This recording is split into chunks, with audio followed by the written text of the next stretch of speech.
Okay, look at this. I'm making money today. I made $3 today. What a guy. Getting all my stuff stolen. I bet Barth has half of it in his van already. All right. Hey, a lot of nice stuff here. Anyway, the lunch break's over.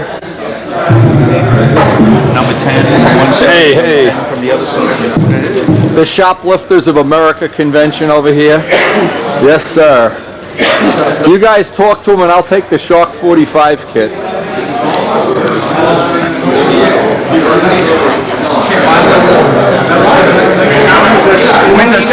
got your stuff here? This is what you want. Put it in my box where the composites are. Okay. Dan Jock returning on video. Hey, what a guy. Check it out. Yeah. We ready? Okay. Dan Banjo, you gonna bring this in for a demo? Like a show and tell or something? I don't know. You better. I think you should. I think you should go. Yeah. I think you should go. How did you do this?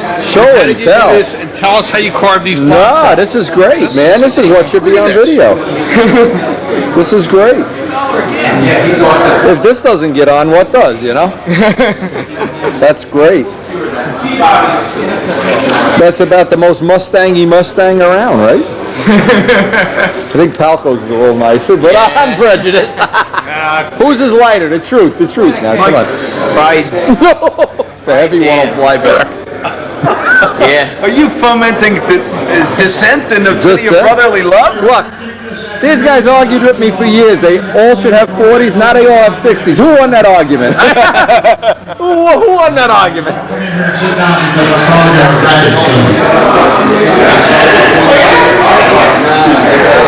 Autogyro.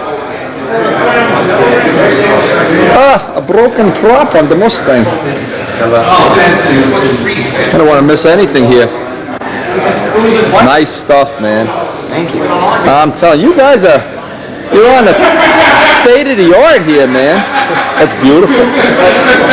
I'm proud of it. But you're not going to have some bedwetter protest, are you? Boy, you better. I've got film.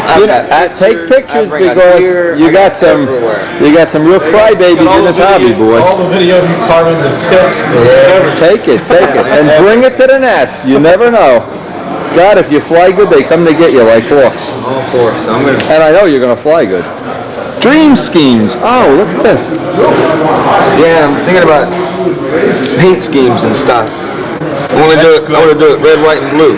You know, so red, white, and blue. Yeah. There's one on the back there, on the back cover that's really nice. I like the Lone Star. Come in and take money. Amazon. I never saw this book. It's a cool book. There you go. You could make it like this. That's pretty attractive. Ohio West. Who paints these planes? I don't know, but in the back there, that had some like real lifelike photograph paintings. Airbrush. Where'd you get the book? My dad got it. I never saw this before. My dad. That's Transvestite Air. I wonder where they service. Look at this. Looks like my wife's drapes. Karen's Airlines. They have nose art. Well, they got tail art. That's nice with the tiger. Let's go in a room. Plane looks great. Thank you. Definitely a Nats winner. You're doing a great job. I am.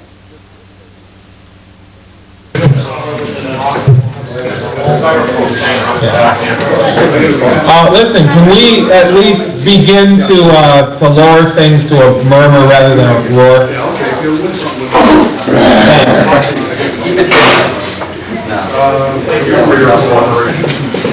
I can't imagine that anyone here doesn't know about the Brodak Video Nobler project. And I have, once again, I'm bringing a progress report and the resulting plane to a meeting. For those of you who don't know the behind-the-scenes story of this little plane, Brodak, of course, worked closely with Aldrich to reproduce an accurate kit of what is known as the 1952 Nobler.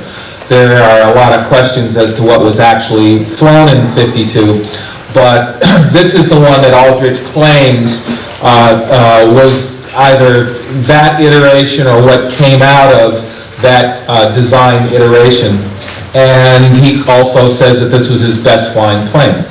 Be that as it may, he went and found the wrecked airplane. It was stored in his dad's garage or something like that.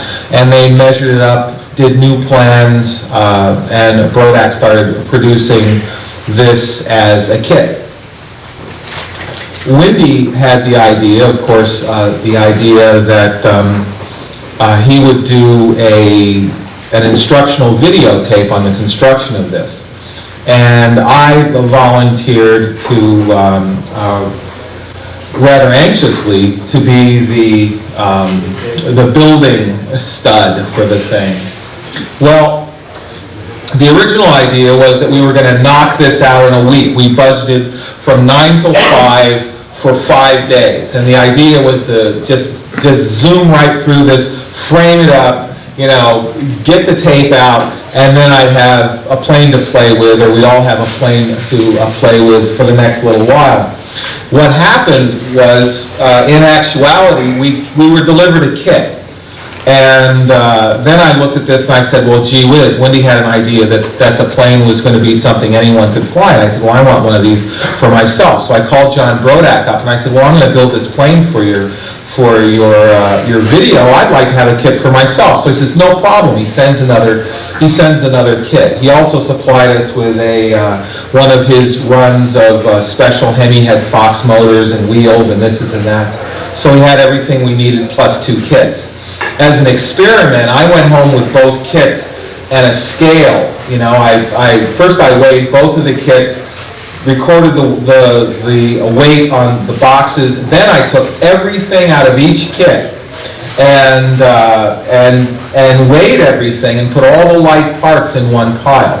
And interestingly enough, I saved almost 3 ounces before anything else happened. I had one kit that was substantially heavier than the other. When we got around to doing this project, my next thought was, well, you know, like what I'll do is I'll save all those good parts for myself, and we'll build the heavy one for the video. Building the heavy one for the video, I ended up with this thing in clear, but without the color, and I was 31 ounces, you know. The wood in the kit is extremely good. There's no question you can build a competitive and in fact an underweight Nobler from what's supplied in the kit. My plane is not totally, entirely stock. When we got around to building the wing, Windy just happened to have some of this sheeting that floats when you take your hand off of it. So we elected to change the sheeting on the wing. I don't think we saved, you know, maybe we saved a 1/4 ounce doing that. I didn't use the control system that was in the kit. I chose to use 1/8 inch hardware for my own stupid reason. I thought it was a good idea. I doubt very seriously whether an 1/8 inch hardware is better than 3/32 hardware, and you know you're not going to go down below 3/32. This has a 4-inch Brodak bell crank in it. In the instructions, if you look at the plan, the bell crank mounts on a plate between the 2 center ribs, right down the center of the wing, big piece of plywood. We made a deviation, we turned that sideways, we put some angle into it, we mounted it up against the back end of the D-tube, and we put in a 4-inch Brodak bell crank, which is, as far as I'm concerned, much better idea. It's got really slow, solid controls now. The plane went together pretty easily. We used a little pin and block jig system with the jigs glued down to a glass top table. Building the entire wing essentially took 2 days. Building the fuselage took 3 days. The tail section took a day. The rudder took a couple of hours. And to get it from the point where, from that point, took another 3 months.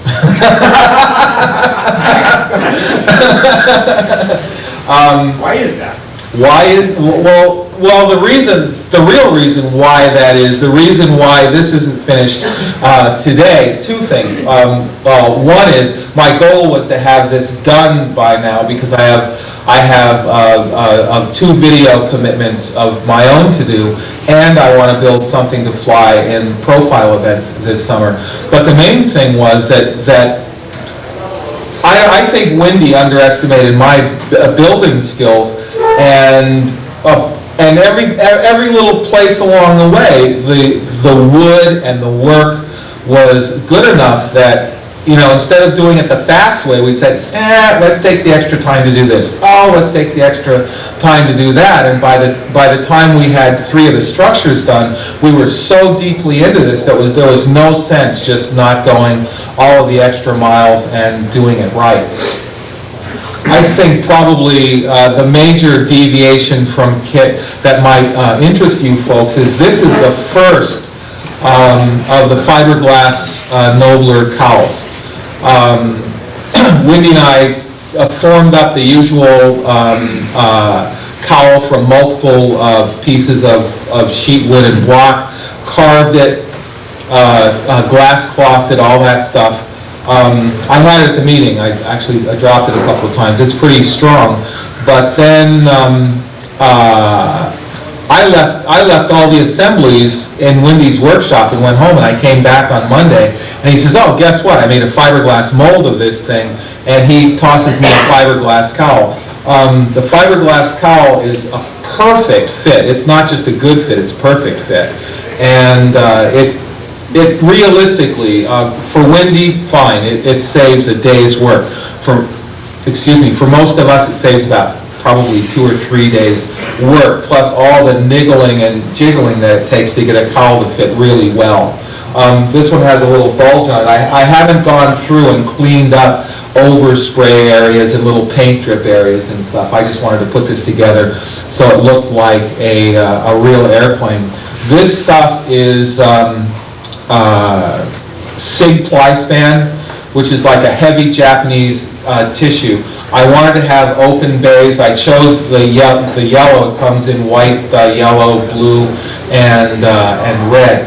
It doesn't like to go around curves, but I found that if I applied it wet, well, I'll take a step back. 5 coats of clear, sanded, put wet tissue on it, and you go through the usual jumping through hoops to put your tissue down, but you can stretch it real well and pull most of the wrinkles out like silk span. You just have to pull on it a lot harder. The color here it's candy. It's not House of Color, but it's actually candy color, spelled with the K's. Maroon. I think Mike Costello bought a box, one of these mystery box of car paint at some place or other. Do you know something about this box of paint? Because it has Philadelphia on it. Yeah, that's what you think. Anyway, he got this box of paint, and Wendy ended up with it. I guess it's been around for years because all the cans are rusty. Wendy said, well, why don't you look through there and see if there's a color you like? And one of the cans, a full can of maroon, and maroon over silver looks like this. This is probably 4.5, or in some places 5 coats of light coats of candy.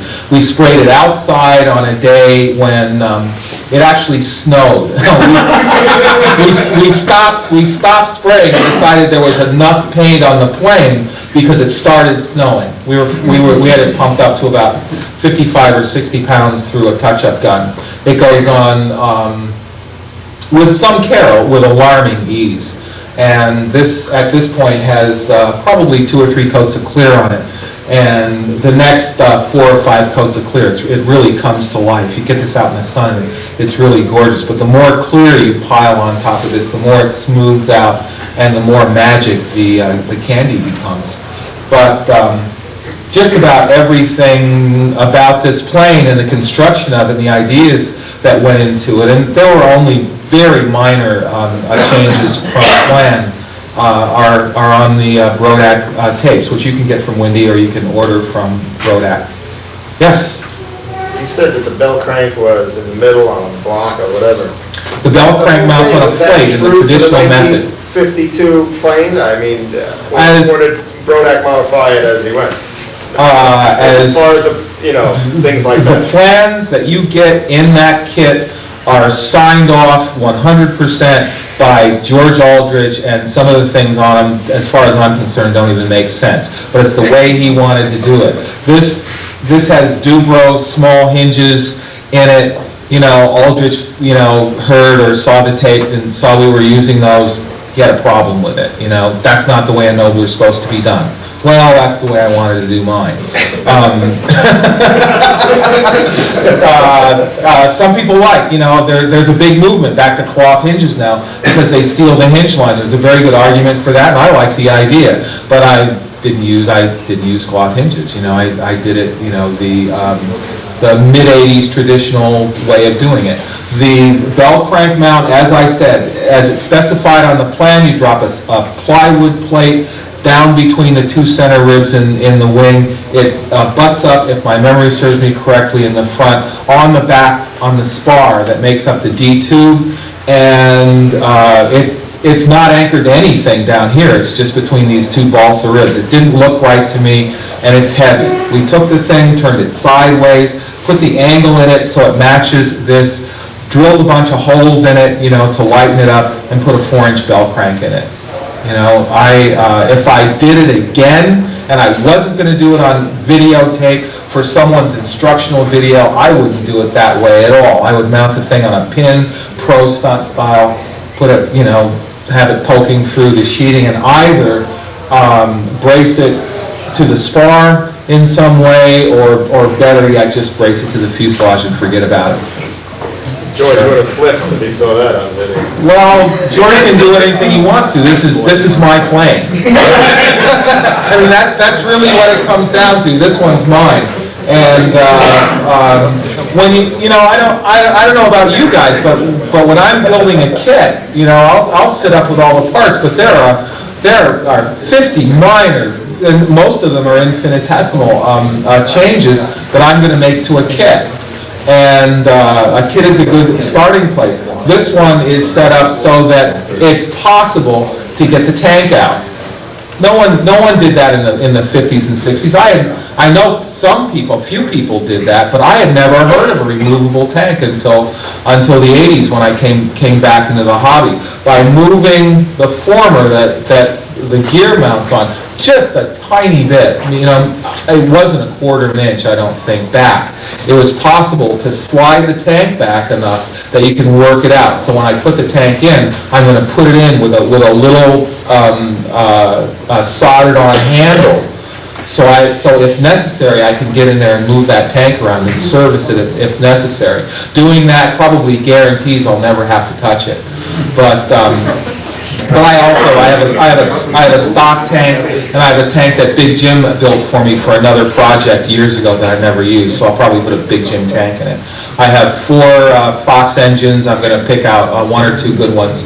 I got a couple of swap meet specials that I've been flying in profiles that just turn out to be happy Foxes. The one that Brodak sent us, I gave to Tom Hampshire. And Tom was nice enough to do one of his custom reworks on it. That has a Hemi head and a stuffer backplate. We'll see how good that one is. I have one I got from Bob Hunt for $10, and I cranked that one up, and that seems to be a real good motor. If I don't like the Foxes, who knows? I'll do something else. A double star will drop in, or who knows? But as light as this one is, a Fox 35 shouldn't be a problem. Is there anything laser cut in it? There are no laser cut parts in the kit. I didn't bring a kit because I have a spare kit, but for 2 reasons. One is everything in the kit is so beautifully cut. You literally can take a sheet with the ribs in your hand and shake it, and the ribs fall out. And there's no sense having someone look at a kit and say it's great. The kit that you buy from Brodak is as good as this is. It's really nice. It's the nicest wood and the nicest die cutting I have ever seen in a kit, and that's just fact. And I've built as many kits as anyone. The other thing is that the stuff falls apart so easily after everyone who wants to look in the kit came and looked in it. I'd just be going home with a big mess, and I'd have to spend a whole evening and a case of beer trying to get the parts back in the box. It's just not worth it. Take my word for it. If you buy the kit, you will not be disappointed by the quality of the wood that's in it. John goes through and he claims that he puts every piece of wood in as something that's good enough that he would use it if he built an airplane. His Nobler's really nice, and I didn't see anything that needed to be called out or anything like that. As I said, we changed the sheeting on the wing, and it was just one of these things. Oh, why don't we change it? Oh, you got some wood, let's do it. It totally, as far as I'm concerned, totally unnecessary, and it actually, as a downside, it created a structure that is infinitely more delicate than this plane probably needs to be. It's already, you probably can't see it anymore. The plane was framed up, and Windy, for some reason, decided he was going to move it. Just grab it by the leading edge, which I've done with planes a zillion times, and put his thumb through the bottom of the plane. It's been, I cracked it in another place, just moving the plane. You start making things super light, and what you end up doing is you also make them super delicate. And it just turns out that I have a very nice, probably competitive airplane that is always going to have to be based. Thank God that they didn't do that thing where they put windows in the side of the fuselage. If you've ever had one of those, you know how much trouble you can get into trying to get someone to launch your plane for you. So we avoided that. But this is still one of those things where every time someone new comes along and the plane needs to be handled, I'm going to have to talk to them about doing it. All carved blocks, which I wouldn't do again. Just a traditional Nobler, and like that. Any other questions? Is that your paperclip sleeve release? No, I haven't had a lot of time to work on this. This has actually been in this state for about 5 weeks, and since I've actually been working real hard to get Aerosmith going, this has been hanging on the wall in my living room over heat vent. So it just hangs on a paperclip. Custom. Yes, sir. The newer Cox 35s enough power to really pull that through the cabin? Well, if the old Fox 35s did, then I think the new ones will. Sure, if Aldrich claimed that his best Nobler was 47 ounces. I don't see how I could get this one up to 47 ounces. But at any range that's reasonable, between 34 and the mid-40s, a Fox 35 is going to be great. I mean, come on. How many Fox 35s did they sell, and how many won the Nats? If you can fly a Crusader with a Fox 35, you can fly this with a Fox 35. I've seen those fly with 40s in them. 46. Well, you can fly with 46s in them. That's all those are very popular. You have to remember, when this plane was designed, a Fox 35, for all intents and purposes, was the motor. There were Vico 35s and thises and that's, but everyone had a Fox, and the Foxes were great, and no one really complained about the power. Then when there was more power, I don't know what came first, the chicken or the egg, but people went to bigger planes and more power and bigger planes, and now we find that now guys are using engines far in excess of 1 horsepower, and they're going back to this size. If I don't like this, you can always go to double star land, but come on, I mean, if you're flying this kind of airplane, a traditional airplane with a Fox 35, sometimes you're going to be on slack lines. If you talk to Bob Gieske, he'll tell you you're on slack lines half the time, and if you're a real man, you'll learn how to fly that way. And there's something to be said for that. I think most of you know as well as I do.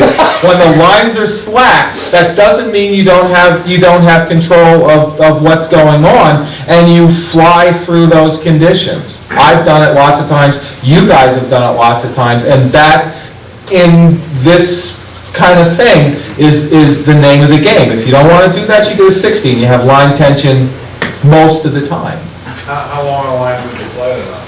Well, traditionally 6 feet handle to center of plane.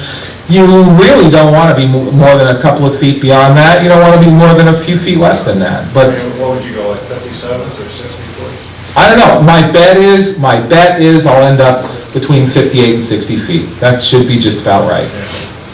You know, if all you have to do is go around and talk to people who did this way back when, they'll all tell you the same thing. What's your question, Wendy? Make sure, sir, you mentioned that John Brodak is a double star distributor. Yeah, I didn't mention It has that. them in those attractive little Brodak bags that have... It appears as if the double stars are a little more around and available than they were, okay? The double star 40, which is building a reputation as a great motor, will drop right into one of these planes. The double star 50 is a Super Tiger 46 mount, I guess. You like yours, right? But John Brodak is selling those. Tom Dixon, of course, I guess is the importer. And if you need more power, fine, you go to a 40, but I don't see the sense. So, is that it? Good, thank you.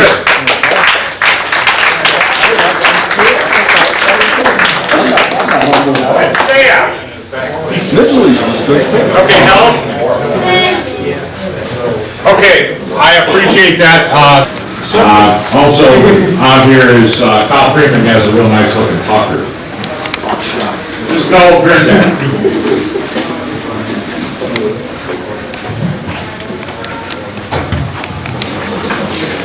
Another one that they can't get the ribs in straight. Okay, this is my current building project. I'm just going to tell you a little bit of stuff about it. This is a Super Kestrel, and the wing is built one of Bob Hunt's Lost Foam geodetic wing setups. For those of you who aren't familiar with that technique, basically he cuts out a foam wing, and then he takes the cores and chops the cores up and uses them for rib patterns. Make the ribs off of those patterns. And then you use the foam cradles that the wing was cut out of to build the wing in the cradles. That's how you build the wing, flatten the cradles. One thing that's nice about that system is that it lends itself quite well to doing a geodetic wing like this one, because he can cut the foam cores at whatever angles he wants, and then you can get a perfect rib pattern off of that cut core. And what you do is you take the cutout rib and you pin it onto the side, or hold it firmly onto the side of the foam pattern, and you can sand it in so that the angle on the front of the rib is the right angle. If this was cut flat, it'd be square. It doesn't want to be square. It wants to have a little angle on it. And when you put this thing together, you've got very accurate rib patterns. I don't know if they're as accurate as laser cutting, but pretty damn accurate. I mean, when I put this thing together, most of the ribs fit with no daylight when I went to do the sheeting. Dan Banjock shaking his head, he just did one, he agrees with it. So it's a good way to build a wing. And I'll go along with what Wendy was saying. There's a lot of ways to build a wing. This one's got some advantages. I don't think it's as easy as Bob Hunt says it is. I know guys who could screw it up, just like they screw up other ways of building wings too. So it's got advantages, it's got disadvantages, but I'm pretty happy with the way it came out. A few things of interest. The leading edge on this, Wendy will like this, that's a molded leading edge. Bob Hunt sells you the pattern. Basically it's just a male and female pattern for the leading edge. What you do is you build a wing skin just like you were building a foam wing. This leading edge is actually 3 sheets of 3-inch balsa originally. And you set it up so that the joint is not where it's bending a lot. This is a joint right along in here. But you sand it out nice and smooth, just like you were building a skin for a foam wing. And then you mold it over to core with some ammonia. And I was really surprised at how easy that was. I was expecting that to be tough.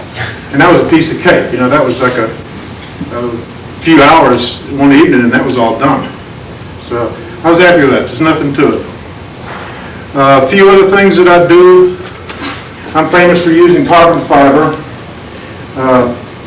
I use carbon fiber caps on the spars. I don't use the aerospace carbon fiber, the 7mm carbon fiber. I really think that's sort of overkill. I'm using carbon fiber ribbon from Hobby Lobby. It's 2 mils thick. It's got a heat-sensitive adhesive in it. They claim you can iron it down, although I've never had much luck with it. I got some pieces here. Here, pass these around. A couple little pieces. It comes out sort of wrinkly from the when you get it. This stuff comes in 72-inch lengths, and you get 1/4-inch strips that are sort of tacked together, so you can have it 1 inch wide or a 1/2 inch wide or a 1/4 inch wide, whatever you want.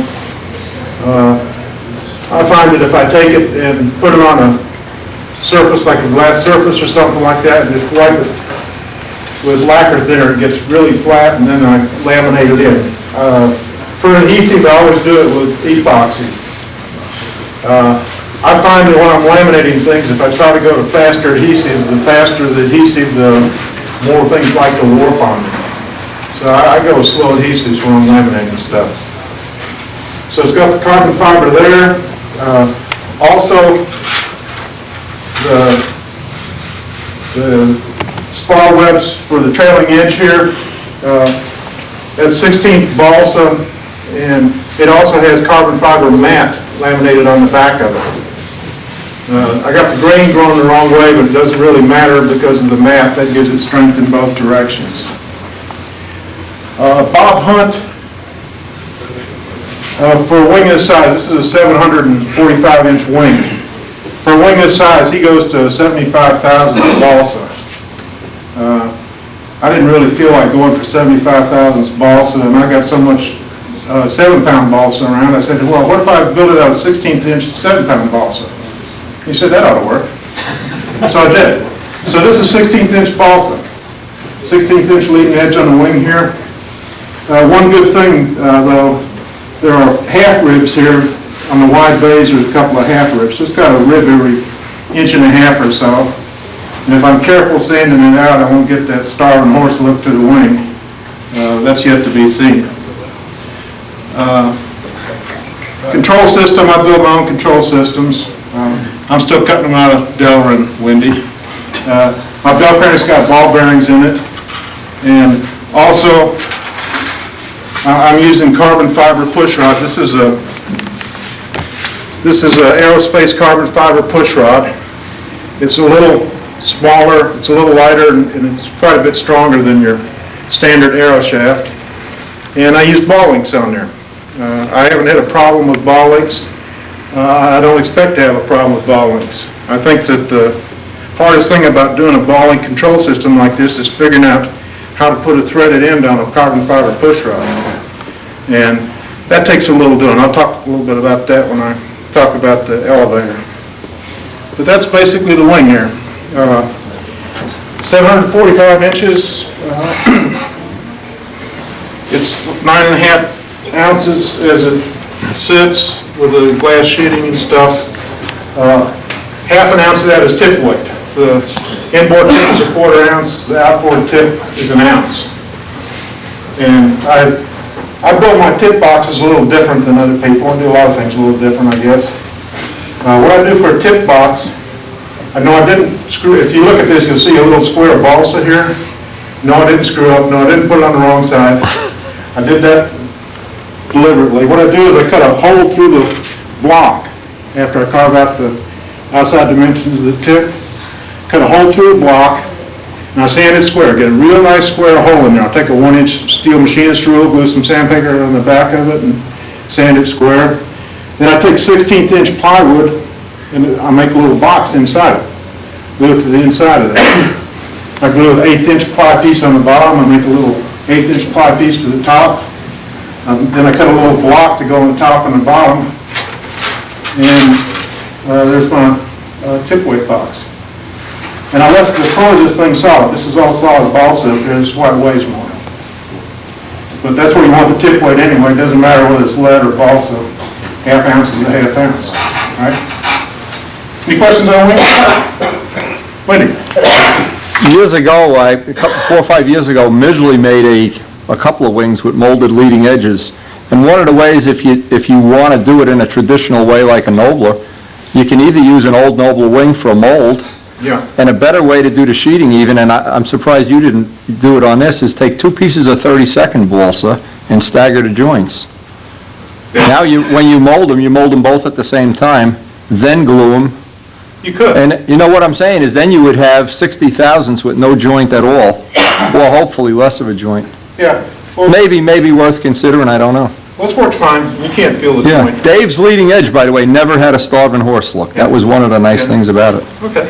Well, I'm gonna have to see about that part of it. I can't guarantee that. Well, that's, I got a few other pieces I brought along. Actually, I was going to try and have this thing together, and then I decided, well, maybe it'd be more interesting if I just showed you various pieces. Another thing I did with this plane, last year I built the Kestrel. The Kestrel, although it's not aerodynamically like the Super Kestrel, construction-wise it's not a lot different. But the Kestrel uses 3 32nd fuse sides. And I thought about that a lot. I said, well, gee, why do we use 3 32nd all the way the length to the fuse? You know, we like it to be stronger in the front, and we like it to be lighter in the back. How can we do it like that? You know, by the time we cut out a hole for the wing in the middle of the fuse, you got maybe 1/4 inch of balsa left on the fuse side. For this particular plane, it's actually 3/16 of an inch. And are we kidding ourselves by thinking there's any strength there, or you're helping to line it up? I don't think so. So, I did it differently. The front end on this plane is 1/8 inch balsa fuse sides. The back end of the plane is 16th inch balsa fuse sides, and it's cut in two, it's split at the high point on the wing. So this is the nose on the airplane. Using an Aero 61, it's not a piped engine. It's Aero 61 that was built in time for using with an exhaust. This is a header that was built for it. Probably I'm going to cut this header off about 3 inches or 4 inches here, and then Randy's muffler is going on after that. A few other things. One thing that's different about this nose from your standard nose, there's no open bay in the nose. There's no place where tank goes in or comes out. Any place you have an open bay and don't have a full boxed structure, you're giving away a lot of strength. I don't know if anybody saw the little piece I did in Stunt News, but I actually took a simulated fuse section and measured to see how stiff it was in torsion. And then I put a bottom on it to see what difference that had, and I put a top on it. And when I closed off the bay with a box, and I had a sheet of box on all sides, it was 18 times as stiff, just from that last piece. So this is closed on all sides. The floor here is 16th ply, and this is removable. It's held in place with shoulder screws. This is actually a structural element. If I want to get to the tank, I can get to the tank. It's a very stiff nose, and I think, for me, a good way of doing it. One other thing, if you look at the fuse sides, you may notice that they're curved fuse sides. That saves sanding. So these fuse sides are actually molded on a foam, in a foam mold. Scott Smith cut the mold and laminated the plywood doublers, or 32nd ply doublers, onto the 1/8 inch and molded the whole thing with a curve on it. And that makes it easier to sand, and a good way of doing it, I think. Questions about this so far? I've seen some looks out there, yeah. Did you put the fly in ammonia too? When you did On this? Yeah, how'd you? No, actually I didn't. I didn't use any ammonia for that. That's epoxy together. It bit well enough just by putting it in the foam and stacking weights on it. You can steam it if you're in doubt. Steam will make plywood real flexible too. One other thing that I did, most people make mortar mounts that are 12 inches long. I went down to the hardware store one day and I found a bunch of Midwest plywood and hardwood and all kinds of other wood. And I got some 18-inch mortar mounts. So I made the motor mounts on this thing all the way back to the high point on the wing. And of course, by the time this opening gets sanded out, there's not going to be much maple back here. But the upper bell crank mount is going between the mortar mounts right there. The top motor mount, the top bell crank mount is actually going to be fastened to the motor mounts. And that's about as strong a way as mounting a bell crank that I know of. So this is the front end of the thing. Stand by.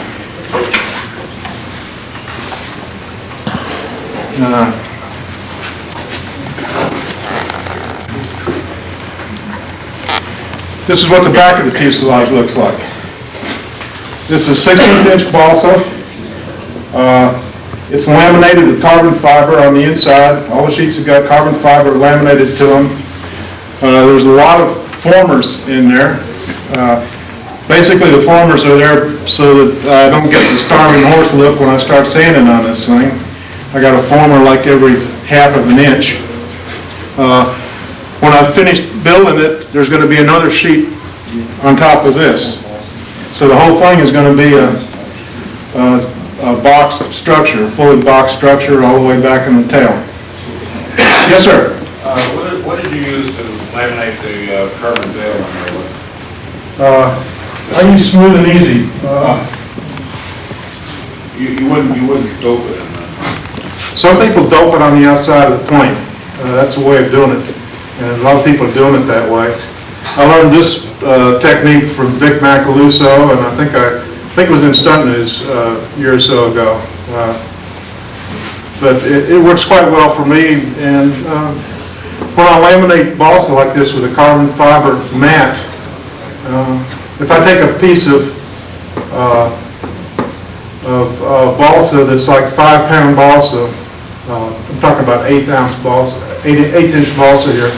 If I laminate it, it takes it up to about 6-pound balsa. That's the effective weight added by the veil. How do you apply it? What do you use? Do you put the veil on and then epoxy and then wipe it off? Well, I could probably talk an hour about that. But basically, I take the veil, lay it on a table on top of a piece of saran wrap, mix up some Smooth and Easy resin, put resin on the veil, put another piece of saran wrap on top of that, take a little roller and squeegee out all of the extra resin so it's just as dry as I can make it like that. Peel back the saran wrap, pick up the mat very carefully and lay it on a piece of balsa. And if I'm just doing one side like this, I'll put wax paper on it and just weight it up. Why wouldn't you spread the Smooth and Easy on the balsa first and then let it out? And then let it. I couldn't. You don't need a lot of it. Okay, the stuff's heavy. We're trying to save weight. Also, it's squeezing it out, or Well, you're going to come up with a much heavier product if you do it that way. The wood absorbs the epoxy, and then you got to wait that you don't. Yeah, Ken. You just need enough on the veil. Once you have your saturated veil, Yeah. you lay it on to balsa wood. Yes. Then do you have to roll it? I don't understand what happens after that. I put on the balsa. Right. I'll take a piece of scrap balsa, like a piece of 1/4 inch or something like that. Put down the wax paper, put the 1/4 inch balsa on top of it, and just stack weights on it. Okay. And you need a lot of weight. About 1 pound per square inch. A lot of weight. So if I'm laminating a 3 by 36 inch piece of balsa, I've got 100 pounds on it.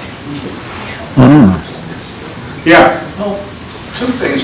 When you laminate the veil, are you doing it to a cut piece, or are you building a sheet of 3 by 36 by 16 with carbon on it and then cut the piece out? I build the sheet and then I cut the part out. Okay. Have you ever tried number 2? I had better luck. I tried your method, and I couldn't get the veil to come off the saran wrap, and I wound up with the saran wrap. I said bad words that day. So I gave up on that, rolled it out on the saran wrap, and then pulled off the top piece of saran wrap, balsa down, fresh saran wrap, and weights. That seemed to work better for me than trying to handle What kind of resin are you using? Smooth and easy. I think what's okay for me was smooth and easy. If I try using anything else, I get the same effect that you're talking about. Okay. What kind of resin is smooth and easy? Hobby Epoxy makes it. Hobby Epoxy smooth and easy. It's a But is it resin. Oh, And you don't cut it? no good, that's the whole reason. Huh? You cut it in any way? Thin it? No, straight out of the ball. Finishing resin has a lot less strength than glue. Yeah, And you gotta keep that in mind all the time. yeah. I guess one other thing, yes, sir. How do you get the front and the back straight on the table? What kind of table you have? Well, everything's got center lines on it, and I'm gonna have a line on the table, and I'll glue one end on and get it dead straight, and then I'll do the other end on. With a straight, like a plumb line or something? Well, I'll have a center line drawn on the table. And I'll probably have the wing cores in the cradle so that I can get those dead level. It's something that's going to take a little time, but anytime you're putting a wing in a fuse, it's the same story, you know. I don't care if it's in one piece or two pieces, you can get it crooked. We know that, right? How do you generate the center line on the wing? With toothpicks? The center line on the wing? When you get the center line on a wrapped leading edge, what do you use for reference point? What I did was I put it in the cradles. Oh, okay. And reference off the cradles. Yeah, and then I measured down the center of the cradles. Yeah, that's a good question. You can use, what you can do, about that myself. yeah, when Midgley and I did, we wound up, and it was Joe Adamusco's idea, putting a toothpick on the center line of the rib. So the toothpick stuck out the front. Then when you sanded it in, you could see the little dimple that the toothpick left. That's a good idea. Yeah. It's a good way. That's Joe's idea. This may look like I built it straight like this. You know, the fuse side's absolutely straight like that. Make it easier or something like that. But that's actually the way it's on the plans. Buso's plans show no curve at all on the fuse sides on the Super Kestrel. It's straight for a ways and then it curves for a ways. I'll bend those little tabs on this one in a little bit, but that's the way it was. Actually, by the time you get this thing sanded out for the wing, these little pieces here are so small they're going to get buried in the fillet anyway. So you're not going to really see that transition from one straight to another. You gonna make a carved top block, Noel? Yeah, top block will be carved. The reason I'm doing that is because it's doesn't have a canopy on it per se, right? It's sort of a carved canopy, I guess you would say. I have another question. Sure. I'm only on my second or third airplane right now, and one of the big questions I always had is building these airplanes, how the thing's going to balance. And as you're building it, you know, I'm finding out that my airplanes always come out nose heavy, and I've got to put weight to tail, and I just got through building a fancy pants. I didn't anticipate building a weight box in the back of the airplane, so the weight had to be external. But in the future, what do you do to say, okay, if this airplane comes out nose heavy and I got to add weight to the tail, what do you do in the construction process to allow that? I'm not building the weight box in the tail. I'm not sure how I'll handle that. I'll worry about it when I get there, I guess. I'll build some weight in the tail if I have to. Make a brass tail wheel. As far as balance goes, all I can do is talk to guys who built the plane, like Steve Buso. And Steve Buso built his, and his came out with no weights at all required. Now, I've got an engine that's a little bit lighter than a Tiger, so my nose is a little bit lighter. I'm building the tail a little bit lighter, so hopefully I'm going to come close to balancing without adding weight one way or the other. What kind of engine is that? That's an Aero 61. Good engine? Everybody I know who is using one is not looking for any other engine. They're going Two with... kinds of people? What's that? The kind that have one of those and the kind that don't? Well, I don't know.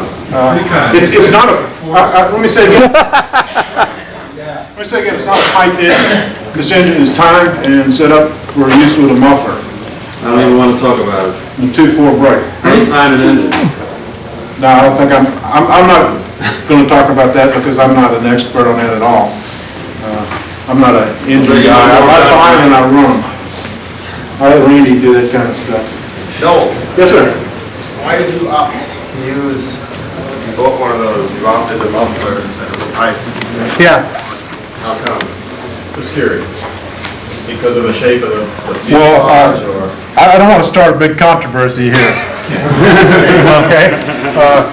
But I looked at a lot of people at the Nats with pipes, and I saw quite a few people that were chasing an engine run. And I have always had good luck with mufflers, and I just as soon get an engine run and not even think about it anymore, concentrate on flying. Sound better too. I think I'm going to have plenty of power. A Tiger 60 hauls this thing pretty good. If this has got as much power as a Tiger 60, I'm going to be in good shape. I think it's probably got a little bit more than a Tiger 60, but we'll see. You know. One more piece to show here. This is the stab I built up. Pondered for a long time before I figured out how I was going to do this. I'm going to great lengths to make a very stiff tail on this airplane.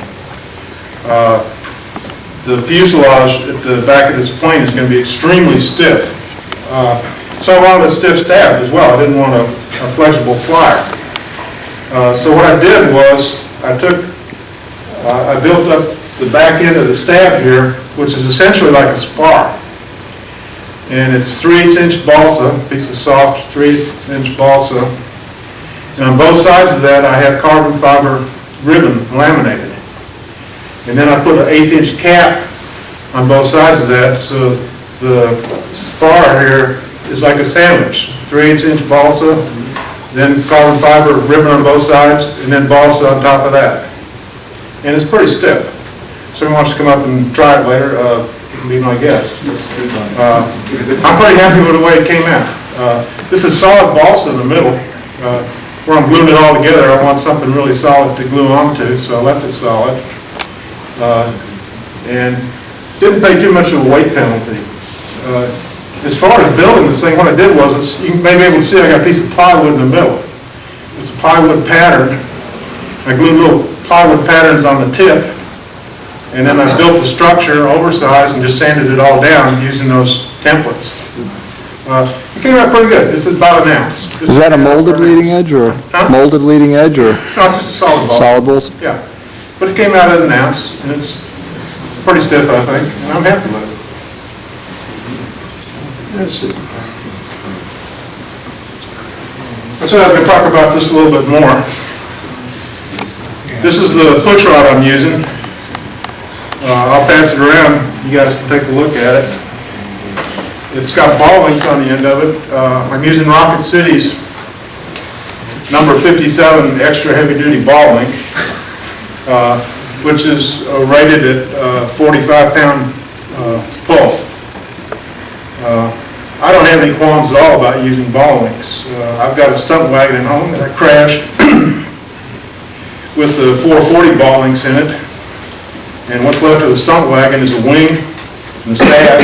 The fuselage splintered into about 21 pieces, and what holds the wing and the stab together is a push rod with ball links on it. So I figure if it held up in that kind of abuse, it should hold up. What I do is I take a 632 screw, and it's a grade 8 screw, which is way stronger than we need, but a little overkill in the control system I don't think hurts. I turn the head down so that it'll slide inside the carbon fiber shaft. That's the aerospace composites carbon fiber shaft there. And then I epoxy it in there. And after it's epoxied and set up, I put a pin through it. which is, takes a little bit of skill, a little bit of trial and error trying to drill a 16th inch hole through a 632 bolt, especially a grade 8 bolt that's harder than hell. Yeah. But I've developed that capability, so that's, you see it's got little pins in it. Do you do that for other people? Like if somebody wants you to do one, would you do it for them? I've done it For free? Keep that number in mind. Send me 10.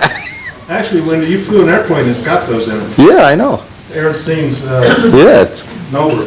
well, you never had one break, so that's the bottom line. Yeah, I guess so. Something else I brought to talk about a little bit. You want to pass these around? Sure. Everybody have one of these? Like this is brake use when you go to build that next one.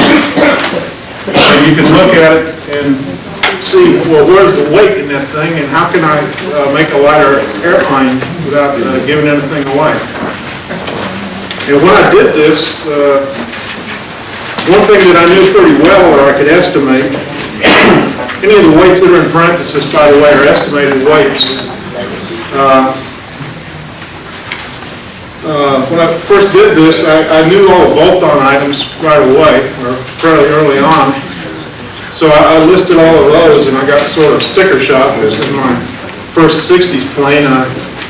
Last year's Kestrel, all that stuff was under 20 ounces. This year's Super Kestrel, it's closer to 25. It was over 25 until I started looking for ways to save some weight on that stuff.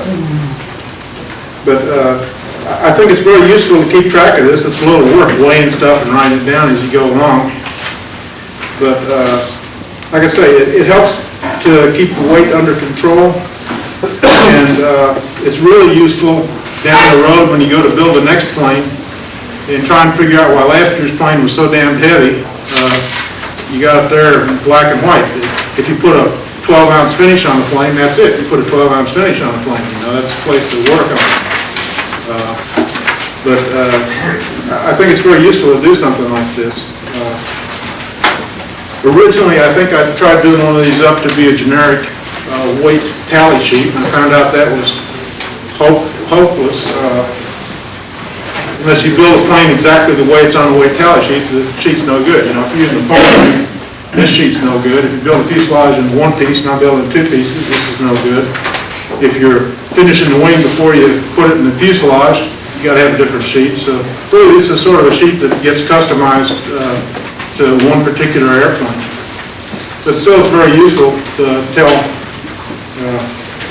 what things weigh and figure out how to make them weigh less next time. Any questions about this?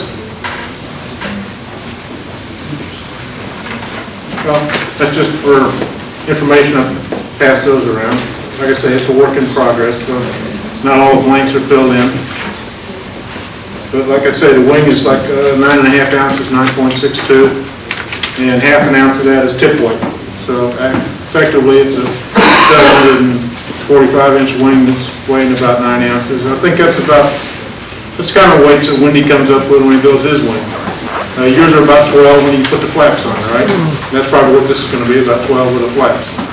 It's an important point to remember, if it's a foam wing or a built-up wing or whatever, what happens is you play in a game of trying to make it light when the bell crank isn't in and the cap strips aren't on and the sheeting.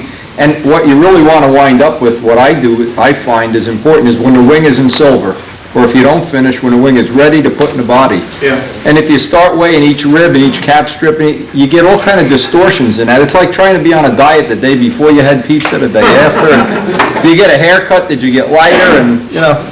Well, yeah, I guess that's true, but if you're going to do it, you pretty much have to put everything down or it doesn't really get you anywhere. Yeah, but what I'm saying is when a guy's building a foam wing, he weighs the cores, he weighs it sheeted, and he weighs it maybe in silver or something. But what I've seen people do that makes them crazy is they'll take weigh the wing. Mike Rogers, for instance, he'll weigh it before he takes three swipes with the sandpaper, weigh it again. And all this information is useless if it doesn't matter. It's like keeping track, if you're on a diet, weighing yourself every 15 minutes. It's not going to be any, you really want to know what the end result is. A wing that size, my guess is when it's in silver, better be about 13 ounces. At 15, it's getting heavy. At 18, you give it away. Yeah, okay, but I guess the point is that Yeah, you when you can't be build, playing once. when you build a thing and it comes out too heavy and you want to know how to do it better next time, then you look at this and say, Right, hey, where did I lose right. it? Get the evidence, yeah. One thing that I learned in the process of doing this, I think a lot of us think of CA as being no weight. Weightless. Well, you know, when you put CA on wood, it doesn't evaporate or anything. It doesn't get lighter when you let it sit overnight. It's there, you know. If you put an ounce of CA on a wing, you got an ounce of CA on the wing. You know, so it's not without cost using that stuff. Well, all glues are that way. I mean, all glues have weight to it. Exactly, yeah. Not Ambroid. You Dan, put what's a your tube of wing? Ambroid, it weighs nothing. Our wing right now? Yeah, your wing is, have you got the horn in it too? No No, we more, don't have no the horn flaps. on. Not gonna use horn, no flap? The center sheeting, 6.5. Okay. Where was yours with no center sheeting and no, Palco wins. no? Look on the thing. Palco wins. I think the basic structure was around 3.5 ounces. Like Wendy says, what does that mean? I don't know. It's the end result that, Yeah, it's in the end. yeah. I'll take it. Ain't happening.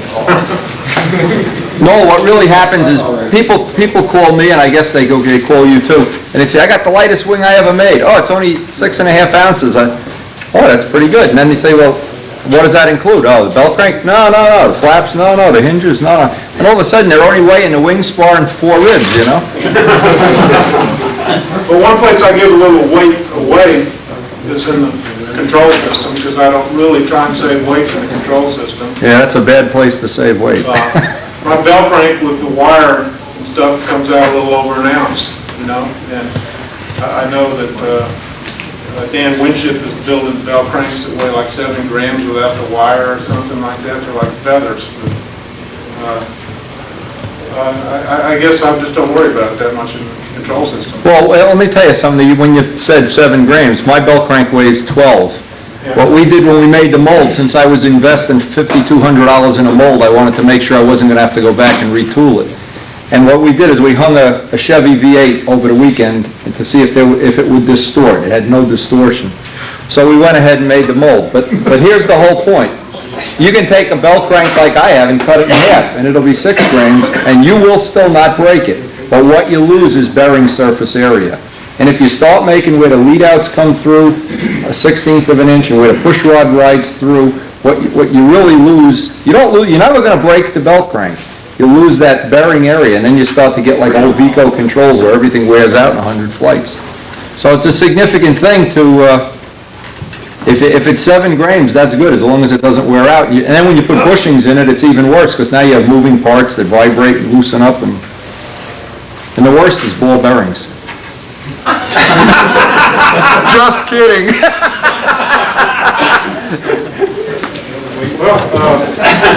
Well, you've made the point in the past, talking to you, that the ball bearings are not as strong with a vibration on them as they are when they're spinning. And I agree with that. But ball bearings come with a dynamic and a static load rating.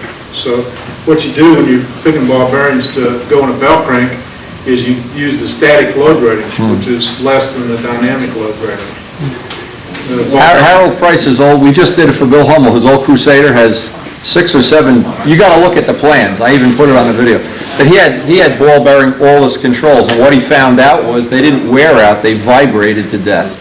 As long as you have no play, just like a bowling, it'll last forever. But you get 1/1,000,000th of an inch of play, and then they start doing this, and they beat themselves to death. But the point is that you won't have that problem if you stay within the static load rating of the bearing.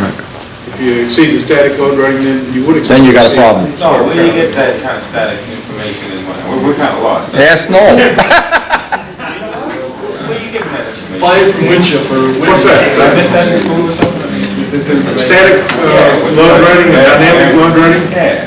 Well, you gotta look at belt cranks, not belt cranks, you gotta look at bearings in a catalog. That's what I wanted to know. Bearings in. For instance, Well, I've looked at a lot of different ball bearings, but the ones I'm using now I buy out of the McMaster car catalog, which I'm sure a few of you, I'm sure Wendy Yeah. is familiar with McMaster car. It costs about $5 a piece. I'm using one on the top and one on the bottom pair of them, so $10 for the bearings. What's a good idea for everybody here, just so you know, one of my pet things that I always tell people that want to learn real quick, get every catalog you can and get it somewhere near your bathroom, because that's where you're going to be prone to read it. You don't feel well when you see the prices. Nah, you're going to be sick when you see the price of some of this stuff. Okay, any other questions? At least it'll be the place to get it. Okay, thanks to Noel. All right. John Saunders is going to come up here, and Carlos Serra, and Tommy Hampshire. Hello. And we're going to all give you all kind of good scores in stunt. Where'd Hampshire go? He was assassinated. Capture Hampshire, if you would.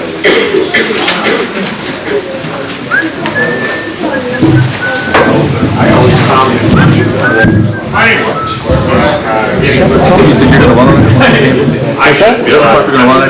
No, I didn't have any other three-bladed props. I only had one spinner. You gonna run three-blade on? No, I just wanted to have that spinner. I had a spinner that was already painted yellow. Not that I'm lazy. It'll probably take a 10-inch three-blade and an 11-inch three-blade. It feels like a real nice little motor. Really nice. But now that Brodak's a double star deal, I know he's going to send me a double star 40 immediately. Okay, we've got our panel here. Look at this. Guess which one of these guys is on welfare? In training to collect his disability check.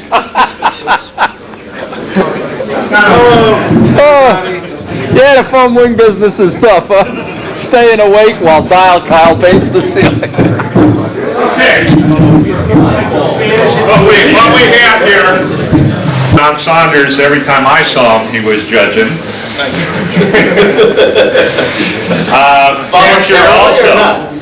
And I've been active at judging this year. You're not very good at it, though. I'm not, we all suck. Understand that. We're all bad judges. But the bottom line is, we're what you're going to get. Judging isn't rocket science, it's all subjective.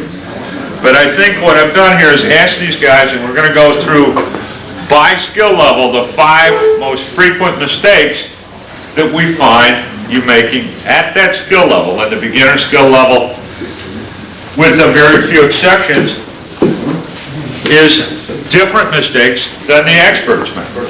They don't make any mistakes. Okay? Well, no, they wouldn't be experts. Wendy doesn't make mistakes.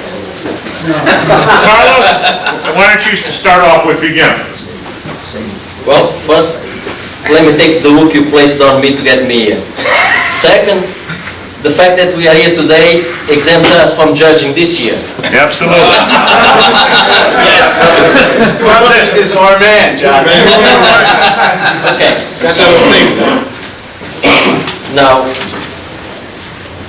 it's a little hard to point out mistakes on a beginner, because basically, if we knew anything about flying when we were beginners, we wouldn't be beginners. I figure that I went through at least 4 phases on flying. The first phase is basically the beginner of the beginning phase, which is stay up and not to crash. I remember flying beginner, and after the flight someone tells me, you know what you did? You did this or you did that, or do something else. And I would think, do you really know that I was just trying not to crash? Okay, that's the first phase. The second phase, that's almost the combat flyer phase. That's when you really reach control. You can place your airplane almost anywhere you want. You can actually turn your head and go back and find where the plane is. The third phase would be that when not only reach control, but now you can actually see the maneuver. You can actually follow the plane and figure out what the plane just did, not because you placed it there like good combat flyers do, but you actually saw the maneuver. and you can repeat it. The fourth phase, just, get on improving. The most frequent mistakes I found that beginners made and the extent of the classes. One, there are 3 maneuvers that are common to all 3 upper classes, and 2 of them are common to all the 4 classes. They are takeoff, level flight, and landing. And I've seen people wasting fuel over and over because they, regardless of what engine run you have, slow or fast, 3 things you have to do. You have to take off, you have to fly level, and you have to land. So why not to practice all those 3 things every time you go up in the air? What you avoid with this is you get to even advanced class and you still see people jumping on a takeoff. Takeoff's too short, too long. The level flight, when you grab the sheet of paper to see, and the 2 level laps go like this because you try to find out where you wrote the maneuvers. And to me, this is one of the biggest mistakes that is being followed. The bottom line is, if you got to do something, and once you start your engine you are committed to, you might as well, every takeoff you do, make it a contest takeoff. Every time you're waiting for the engine to quit, either reach or lean, or on a windy day, just at least try to fly level. If you don't learn anything else, at least you learn how to control an airplane level on a windy day. That's the bottom line. Same applies to landing. If you try to bring the plane to a decent landing every time you fly, at the contest you're going to get a 35 or 36. Those are the, a few points as far as the starting of the maneuvers. Another point that I think most of us many times don't consider is the overall presentation of the pattern. If you ever watch figure skating, you notice that it's the closest event I know to ours. They have a set of figures that they have to perform, they are subjectively judged, and they have a presentation to do. I couldn't conceive a figure skater in between 2 maneuvers, do the makeup or straightening up the pants or something like that. They have a complete presentation where their transition from one maneuver to the other is not judged, yet they are very careful maintaining that appearance. On our case, when we finish a maneuver, basically the judgment is over. The maneuver is done and that's the end of it. The 2 laps in between are part of that presentation too. It's not on a rule book, but we are humans, and it's quite possible that the guy that puts the best presentation on that 500 pattern point is going to get probably 501 or 502 compared to the guy that did the same pattern but neglect his presentation, didn't really take care of his smoothness of the flight in between the maneuvers and the way he exits the maneuvers. That's a feeling that I think is true because I have seen it happen. Going back to the beginners, I have some problem with something that sometimes we tell people. We sometimes tell beginners and intermediate alike to fly big and smooth, and then all of a sudden, before the year is over, we are hitting them for a reference. Actually, the bathroom wall on my job has exactly those points, and I have spent there many flights.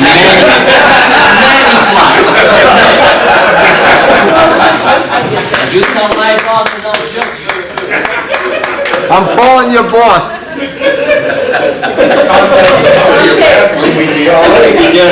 going to have a contest in the bathroom tomorrow. Beginners, hands up. You know how you see people out with the crib sheets? Now, this is like part of dry flying, and this helped me immensely because I did a beginner contest and I won. I was like thrilled with that. The next weekend there was another contest and I wanted to enter intermediate. So I said, how can I learn the pattern without having somebody out there laying down to help me, or trying to read like he was saying and then go. So I took a piece of paper and I drew the pattern, right? And I opened up the AMA rule book and I started drawing the pattern until I could draw the whole pattern without looking at the rule book. Just over and over on paper. You could do this any time of the day, anywhere. And so you go through, you do 3 loops, and you overlay the loops, you overlay the squares, just like this, but everything on paper. And before you know it, you got the whole pattern engraved in your head, and you don't have to have somebody calling at you. It really helped. And then at the pattern, I forget if I screwed it up on the intermediate contest, but it was within 1 week. I knew the pattern by just sitting down and doing it on paper. Another thing I did was, like Carlos is saying, I worked at a place where I used to get pretty good breaks. So you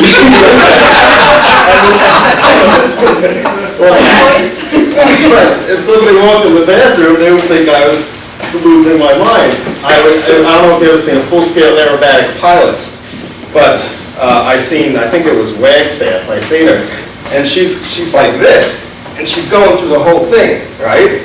So I would be in the bathroom, or out on the field somewhere, and I'd be going like this. This is at Brookhaven Labs, by the way. He was supposed to be watching the groundwater.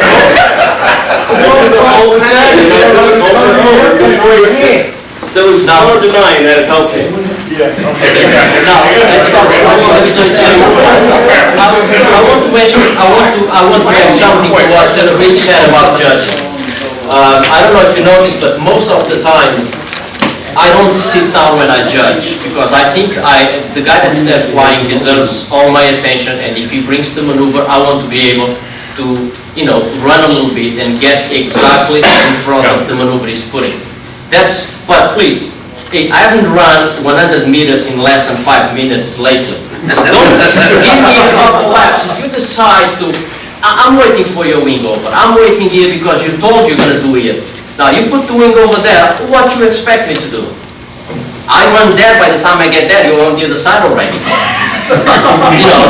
Just tell me what you're going to do and stick with that. If you want to change, give me at least 1 lap, 1 extra little lap to get there. If you point out where you want to go and let me get there.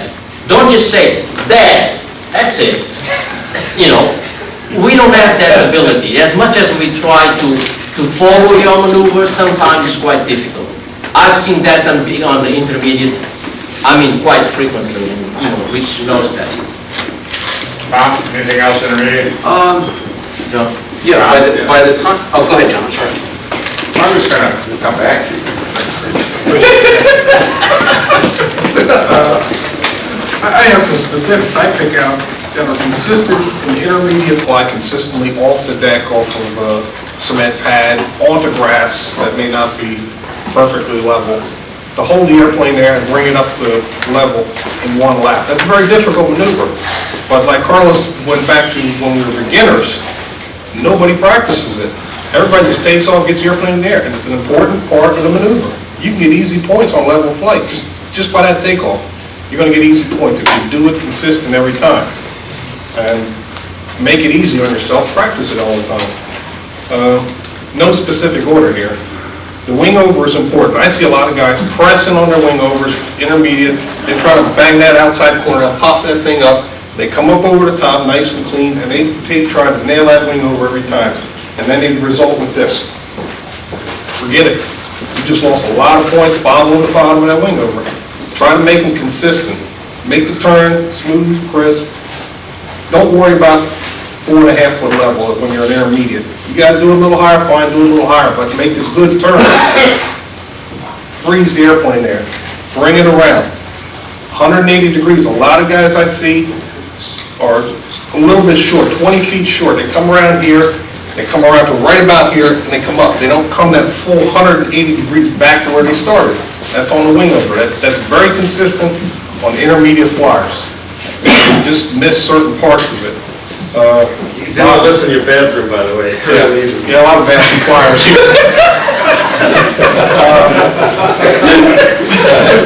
Intersections, which is a difficult thing to overlay maneuvers, particularly 8s, square 8s, and to try to hit intersections correctly. If your airplane doesn't turn sharp enough, like on the outside corner, to bring it up the middle of the square 8, you're going to overshoot the intersection every single time. Now you've already moved the entire maneuver over. So you really got to work on trim portions too. Everybody touched on that, if you're a beginner and the guy's 2 circles away can pick out a trim fault in your airplane, don't be afraid to ask. Say, yeah, no problem, change the CG or whatever. But it will help you to make maneuvers more consistent, which is really the focus, I think, of intermediate. I see a lot of guys will do 2 nice, smooth loops, and then the next one is drag out here just a bit, and then fly flat on top and try to get back. Just miss that maneuver, And work on the bottoms. Like I said before, when you come down, you hit a bottom or on a square loop, try to nail that corner. Well, you try to nail it too hard, and guess what happens? The airplane's jumping up and down. There's major points lost there because it just takes the whole bottom of the maneuver, the whole width, to actually settle the airplane down fly level again.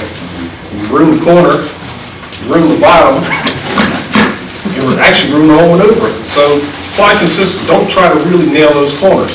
Try to get them better and better every time you do them. Just try to turn them as best you can at first. But the trim of the airplane helps to turn a corner better. It's not how hard you pull the lines. It's not how hard you do that to make it turn. That only messes you up. And with intermediates, we picked it out in the contest, and we've helped the pilot who's not here today. But one specific thing we saw was with the clover leaf, almost every single intermediate flyer will fly a small loop here, and immediately, there's no straight level flight, they immediately go into the outside, fly right up through the middle or the back of the loop, and they got the clover leaf all squashed up on top of itself. You got to fly that maneuver, open it up, lay it down, count 1, 2, 3, and then back up the middle. That's going to get an intersection like this. It's going to be a flat like this. But almost every single intermediate we judged last year overlaid that maneuver all on top of itself. It was one loop right into the clover leaf. And doesn't even look like clover leaf. That's a very, very consistent part of intermediates. I even see advanced flyers doing it. They just don't get that distinction that they need to get the airplane to fly level and down and fly straight up and over the top and straight back. It's very difficult, but you gotta space yourself out. Don't try to do the maneuver here. Open it up. That's one big thing. It's also easier to fly those flat sections because you get your airspeed back. That's true.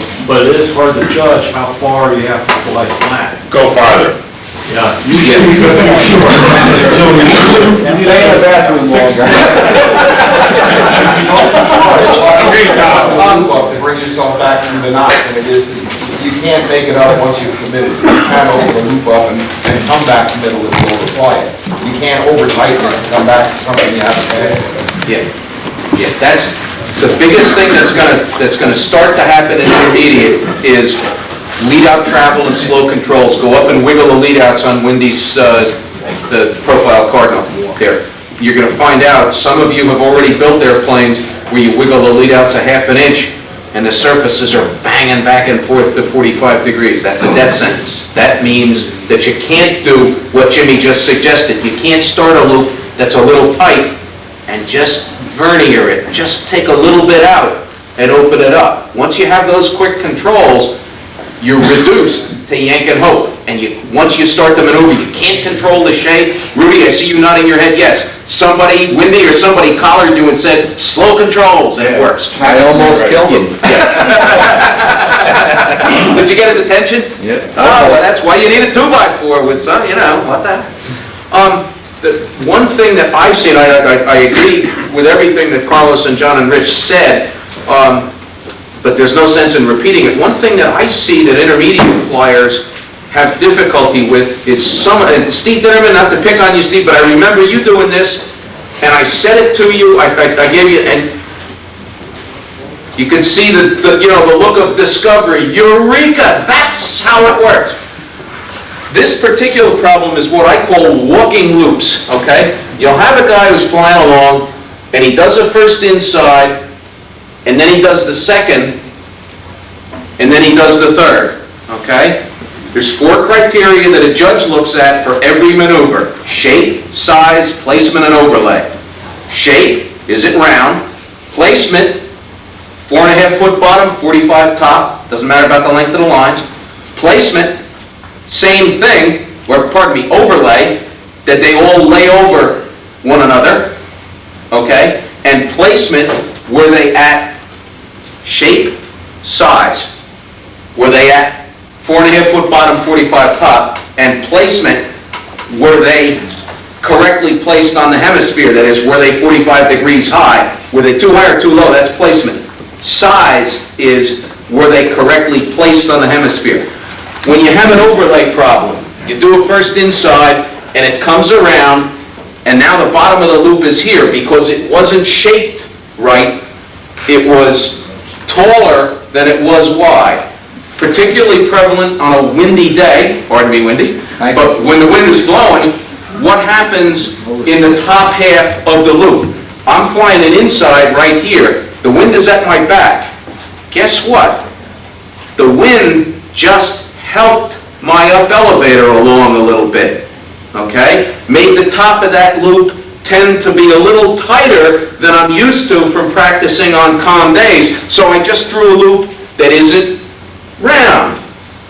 It's taller than it is wide. When I do that, I come out up here, I open it up a little bit, but the bottom moves. What's the solution? The solution is if the first loop walks, when you bring it back up again, Steve, right here, breathe a little down elevator into it and let it fly back to the top of the first loop. Then bring it around again. Second loop the same way. The windier it is, the more you have to feed it that way to get it back into shape. Kenny? Yeah, if I'm not mistaken, we're talking 4.5 foot bottoms at the megawatt, and the rule book gives you a range. Right. Okay, now, as a judge, let's say I'm comfortable at 6 feet, right, at the top of that range. Right. You want to see them all there? Or you want me to try and get them down to 4.5? No. Because I put the plane where I'm comfortable with it. The rule book gives a range. That doesn't give me the right to say 4.5 is the right number. It says 4 to 6 feet. That means it's your choice, not mine. The only thing is, once you make the choice, keep the choice. Not so much for intermediate, but when you get to advanced, problem that Rich put me wise on personally is don't set up a 4 foot upright bottom. If your inverted bottom is going to be at 6.5 feet, set the upright at 6 feet and let the inverted bottom stay at 6.5. The difference between the two just got 80% better. You lose a lot less points that way. No. If you're flying consistent bottoms, the same height on all your maneuvers, don't you think you're going to score better flying 4 feet than flying 6 feet? At the upper levels, yes. In intermediate, won't make any difference because the consistency isn't there yet. No. Okay. Yeah, I mean, Wendy's the only guy in the room qualified to answer that, but yeah, I would have to say 4 feet is going to win a lot more contests than 6. Dan got the rule book said. Yeah, Danny is. Yeah, Danny's qualified. Sorry, Dan. No, he isn't. I'm the only one here. Here we go again. Oh my goodness. Aren't you glad you said that?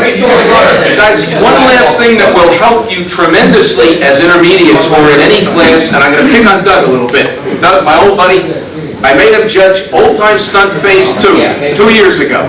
Okay? And I called him, Doug, I need a judge for the contest. Would you judge? No, I'm afraid. They'll get, oh no, I don't want to hear all that yelling. Guess what? Nobody yells and screams. That whole thing is over. If it happens elsewhere, it doesn't happen locally. What happens locally is the guys know they need judges and they're happy to have you come out and work. What happens when you judge is, even if you do it as an intermediate flyer judging beginners, the first time you set out to, honestly, to the best you level can, evaluate the ability of other flyers, your own ability to critically evaluate your own flying goes up by an order of magnitude. I would heartily recommend judging to anybody who just wants to fly better himself, because it's going to get you used to thinking about, you know, I look at it as everybody wearing hemispherical hats. Carlos calls it dry flying. It's the same thing. It's the process of taking your brain, not the airplane, not your flying, and your brain, and teaching that. Level, 45, that's a round loop. That's a square loop. Once you have it in your brain, it becomes that much easier to drive the airplane to that configuration. I would expand on one comment that John made, and then I'll shut up. A clover is a geometric impossibility because it's, in theory, 38.5 degrees high. That means it has to be twice that, not quite 90 degrees wide. If you do that at the top of the circle, these two loops get compressed by the fact that there's not enough space on the hemisphere. The same thing happens especially in the intermediate class with square 8s. The square 8, all 45 degrees high. If it's 45 degrees high, that means it's 90 degrees wide. And everybody wants to make it about 50 degrees wide. So you wind up, instead of two square loops, you get something that looks like this. Okay? Widen them out. You're gonna, Jim, you said the same thing about the clover, and I agree with it entirely. Yeah, but where you're going is 180 degrees. Right. 90 degrees is only a quarter of a lap. Right, 90 degrees is a quarter of a lap. But in your mind's eye, the first time you start doing square 8s, you're gonna think about, oh, geez, 60 degrees, boy, that's too what?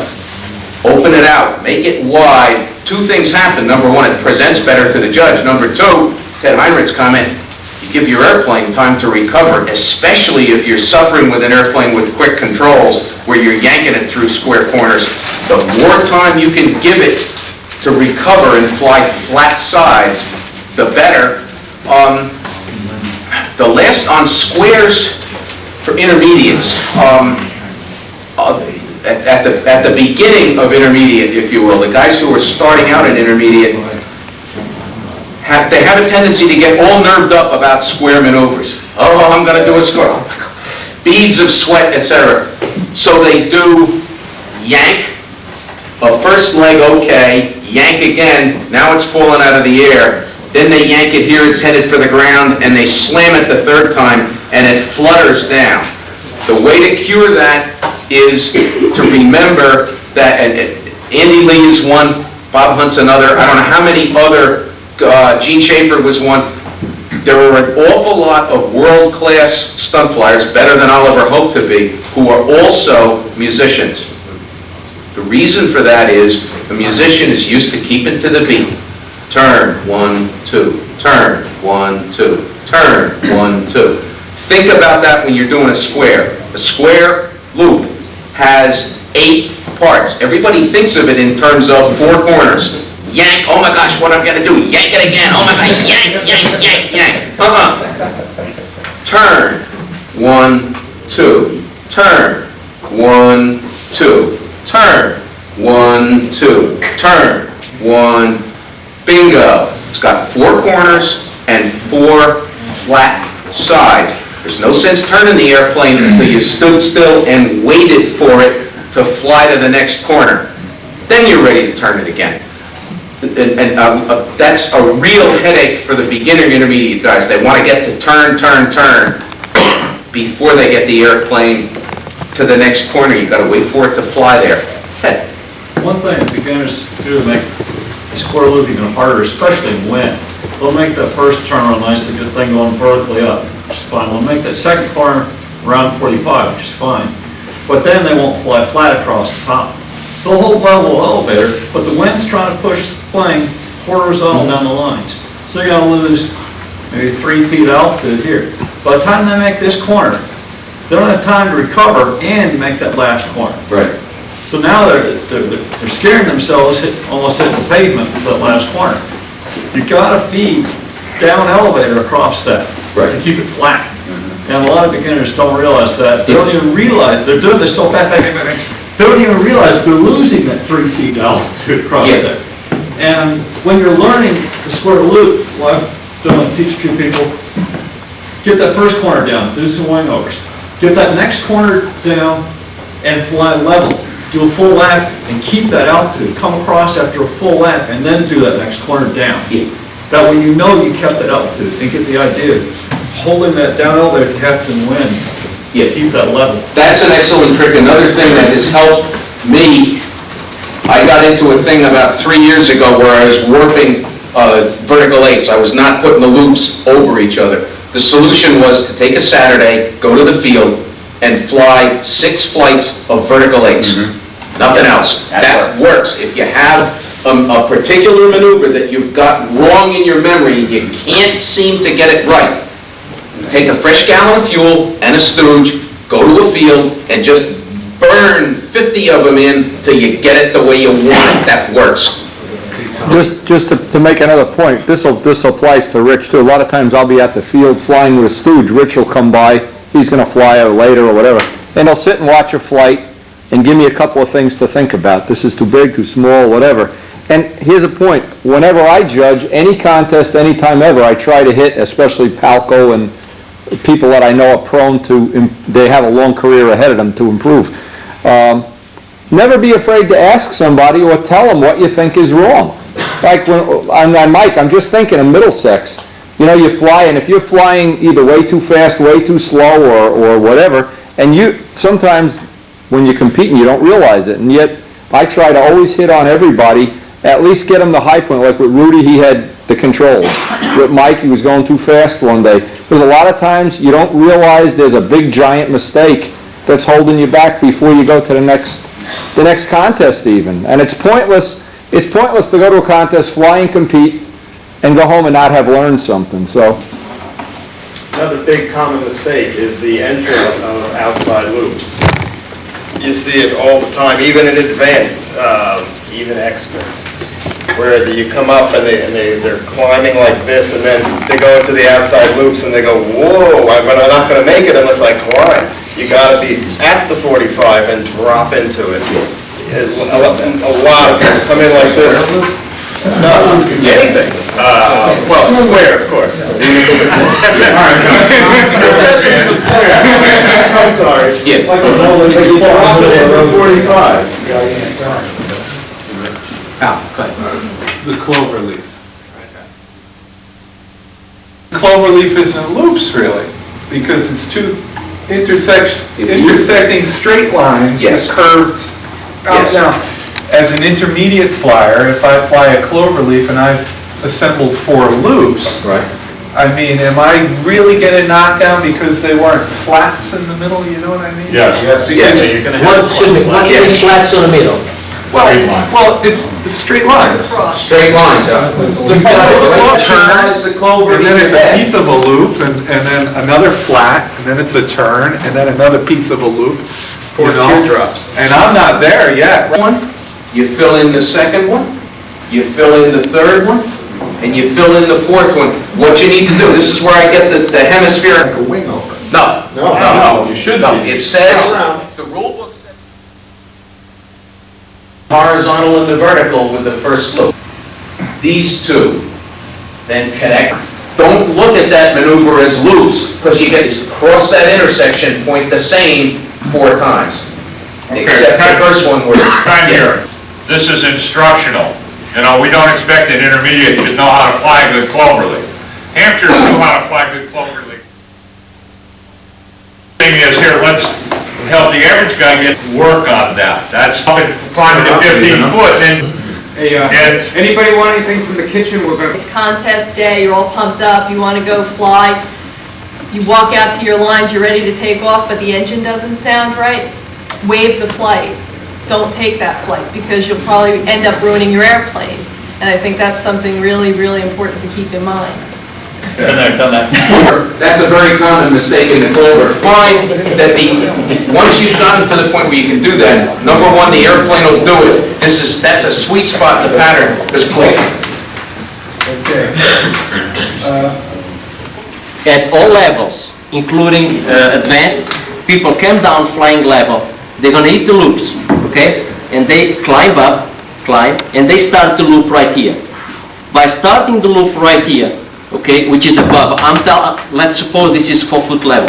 By starting the loop, instead of starting the loop at one point, and the person I saw this doing this, the most incredibly nicest way was Robbie Hunt. Robbie Hunt will come down and hit the loop right here. Absolutely perfect. This is loops, you still remember Robbie Hunt? Were absolutely great. Because he started exactly what I have seen is people bring this line up as they come to the loop, especially the outsides. They flying inverted, they start coming up to this point and they hit the loop right here. And this loop starts up here. Now you don't have enough room for 45, and the consequence of this is that you go up, now you know that you are too high, now you crank it up, and you end up with an oval loop and a walking loop. To me, degrees or 45, real pretty and compact and everything else. And they get to their outsides and they're a little bigger, and they get to their inside squares and that's a little bigger, and they get to their outside squares and that's the biggest there. They grow that. My feeling is they get a lot more points from me if they just flow them all at the same size, which is the outside square size, which is their comfort level. They tend to kiss their intersection and make that pronounced on their round maneuvers, whether it's, what's that, a horizontal 8, and this is a vertical 8. They tend to kiss it and make a flap through there, just to, it highlights their intersection, and they're capable of hitting that intersection, but that shouldn't be a carried through maneuver. That's not a flap. That's just a kiss and it turns the other way. They don't listen to or practice to their coach's advice. You know, they can say, here, tell me what I'm doing wrong, and they say, oh, okay, and just throw that away. They get to read Fancher's articles more in depth and overbuys. Okay. You still pick me upside down, the guy over there. You deserve it. No, it's, when it comes to export, it's... Are you sure this is the go-go joint? What was that? Am I the stunt goddess? No. Okay, I am going to... Can everybody hear me without the mic? No. Fine. I'm in the front, they said no. Okay. You So the wise guys can start passing it around. No. One more no and you're out of here. All right, the flyer that you're about to get is about the Garden State Circle Burners Annual Awards Dinner. This is the oldest running non-flying event for our club. It's older than I am, okay? So it's pretty old, I guess. It's a really good fundraiser for our club. As you know, we have to maintain our field 100% of the way. We get no assistance from anyone. We mow the field, and over the last year it's been done very well by Mike Kajeski. The price of the award dinner is $35 per person. It's going to include a buffet dinner with coffee and dessert. There will be a cash bar. We'll have soft music. There will be a dry, static display area. There will be no rain inside the room this year, I promise. We will also have, for a raffle, I'm going to be selling tickets today for the TV VCR combo. The tickets are $5 a piece, so before you leave, see me about those. You're going to be able to buy chances and put them only for the items that you would like to have. So you don't have to get that stupid mug Snuggie this year, unless you want it. Among some of the items that we're going to have, we're going to have a whole package. It's going to be a Brodak Hawker Sea Hurricane with the K&B 40 Stunt engine. It's going to come with lines, handle, and fuel, so you can get right out there, build it, and fly it. We're going to have a Brodak Nobler.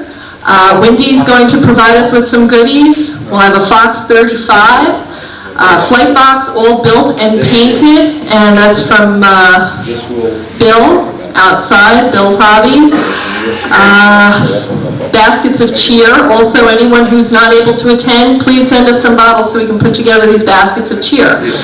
We have gift certificates for John's Clifton Hobby, Linda's Hobby Hut, and Carl's Hobby. We will also, once again, back by popular demand, have the beautiful Hybrids floral design create beautiful floral centerpieces for our tables.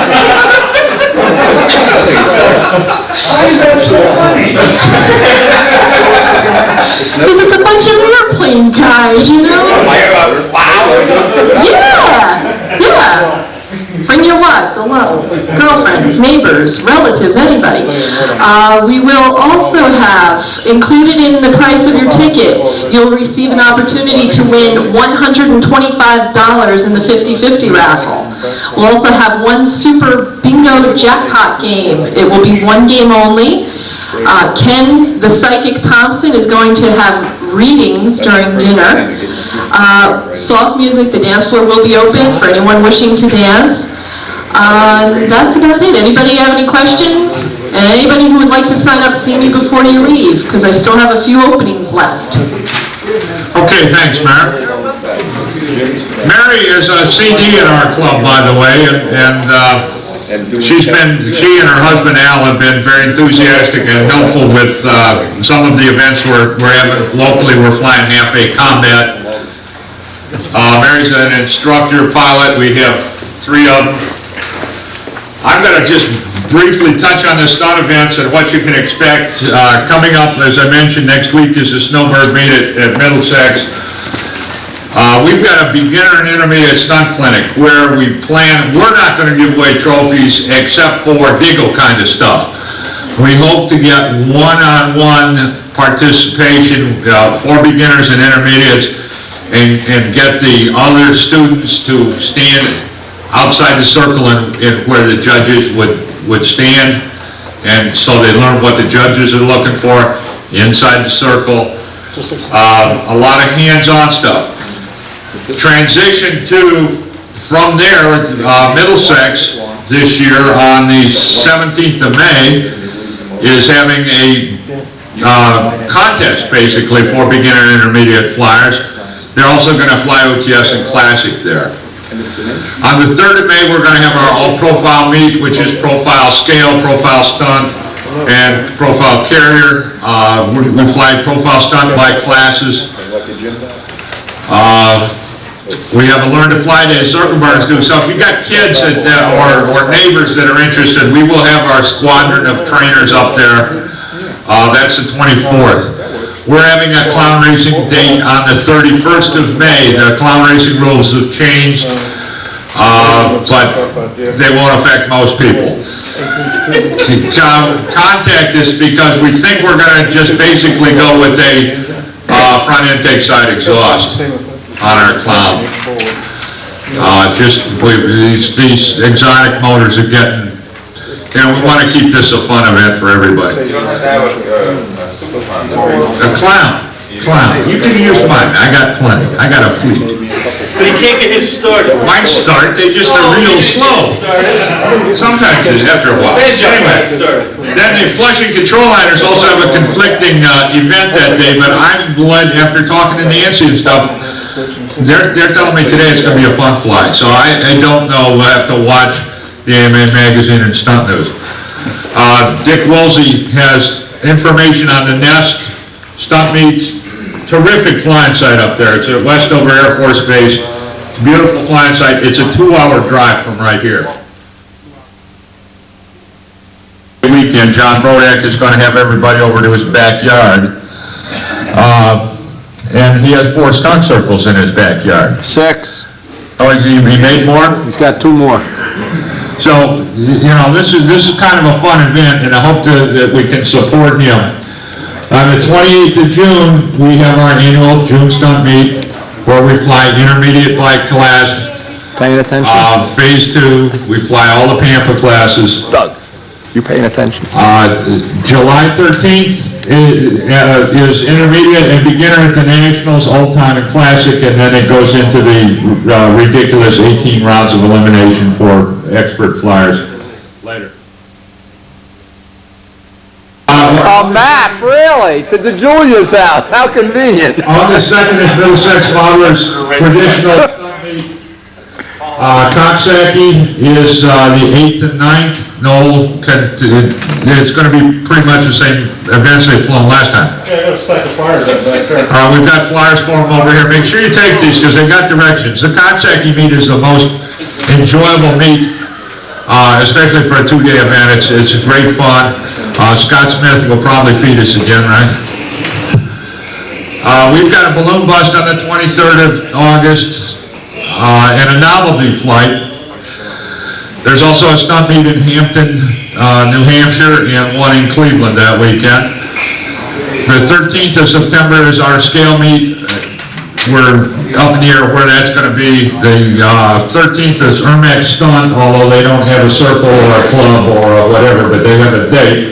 Or any entrance. or any entrance. The 20th is masked up, which is a great. Wow. Sir? We have a lot of money. Ma'am. Mention, because there are a lot of people from out of state here, if There are? there's an event of a weather cancellation, they Right. can have a hotline in the morning of. For the circle burner events, there is a hotline toll-free, or not toll-free, but make it toll-free. We vote to make it toll-free. Call and collect. Now, there's a hotline that we'll keep updated if it looks good. The only event we had rained out last year was our indoor annual dinner dance. You know, everything else went along. It got windy. The other thing, Gary Hill was here earlier.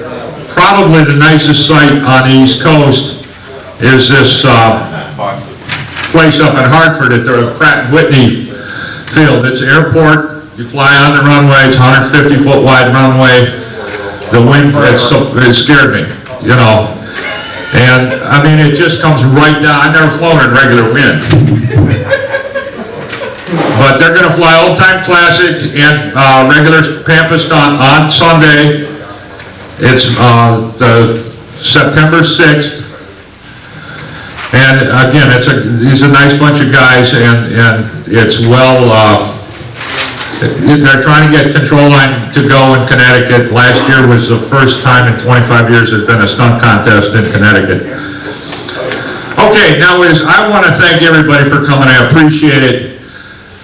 And I think that we're going to, as a concluding thing, where's Wendy?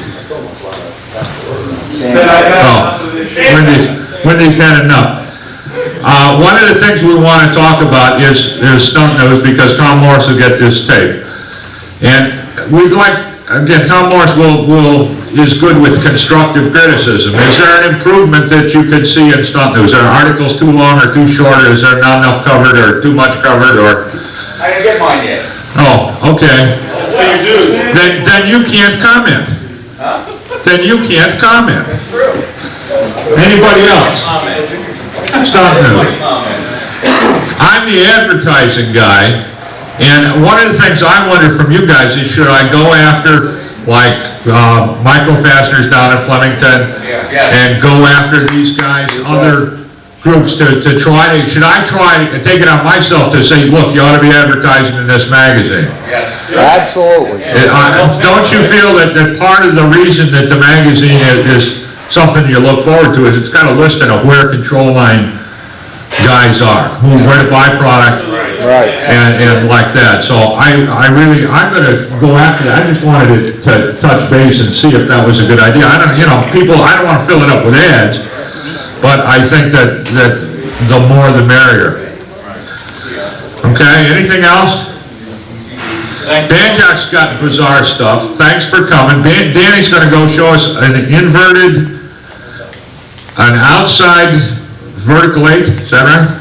With the auto gyro. Oh, that's no problem, because it's heads.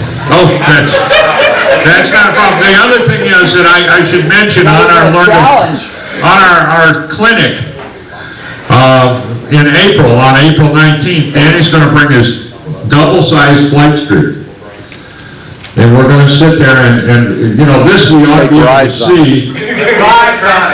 Mistakes. Danny, you gonna do show and tell with the Mustangs? What's that? You gonna do show and tell with the Mustangs?